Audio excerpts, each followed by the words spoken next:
এখন থেকে শাক দিয়েই তৈরি হবে মজাদার বিকেলের নাস্তা। এটি খেতে যেমন সুস্বাদু তেমনি পুষ্টিগুণে ভরা। আসসালামু আলাইকুম এভরিওয়ান। আজ আপনাদের তৈরি করে দেখাবো পুঁইশাকের পাকোড়া। 200 গ্রামের মতো পুঁইশাকের পাতা খুব ভালোভাবে ধুয়ে চিকন করে কুচি করে নিয়েছি। সাথে 2টা আলু মিহি কুচি করে দিয়েছি, হাফ কাপ পেঁয়াজ কুচি, 3টা কাঁচামরিচ কুচি, হাফ চা চামচ লাল মরিচের গুঁড়ো, হাফ চা চামচ গোলমরিচের গুঁড়ো, হাফ চা চামচ ধনে গুঁড়ো, হাফ চা চামচ জিরার গুঁড়ো আর স্বাদ অনুযায়ী লবণ, 1 চা চামচ আদা রসুন বাটা, হাফ কাপ বেসন, হাফ কাপ চালের গুঁড়ো। সব কিছু একত্রে খুব ভালোভাবে মিশিয়ে নিচ্ছি। অল্প অল্প করে পানি অ্যাড করে দিচ্ছি, একবারে খুব বেশি পানি দেওয়া যাবে না। খুব সুন্দর একটা বাইন্ডিং আসার জন্য আরও সামান্য একটু চালের গুঁড়ো দিয়ে দিলাম।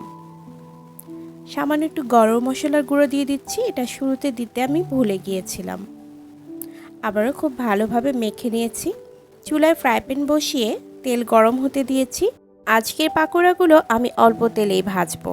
আর পাকোড়া খুব সুন্দর শেপ হওয়ার কোনো দরকার নেই, একটু এলোমেলো এবড়ো থেবড়োই থাকবে।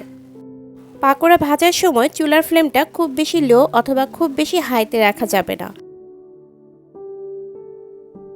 মিডিয়াম ফ্লেমে এই পিঠ ও পিঠ উল্টে মুচমুচে করে ভেজে নিতে হবে।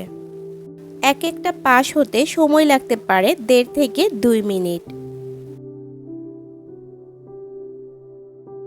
বাচ্চারা শাক খেতে পছন্দ না করলে এভাবে পাকোড়া বানিয়ে দেখবেন, আমার বিশ্বাস তারা খুব তৃপ্তি সহকারেই খাবে।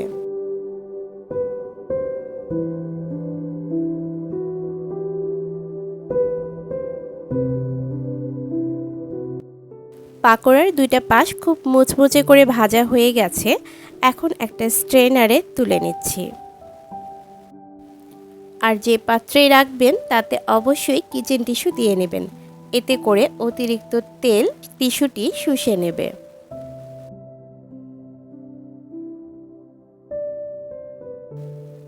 একইভাবে আরও এক ব্যাচ পাকোড়া ভেজে নিয়েছি।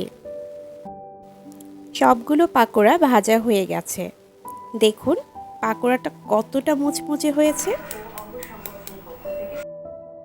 মুচমুচে পুঁইশাকের পাকোড়ার স্বাদ আরও বাড়াতে টমেটো সসের সাথে পরিবেশন করুন। আশা করি আজকের রেসিপি আপনাদের ভালো লেগেছে।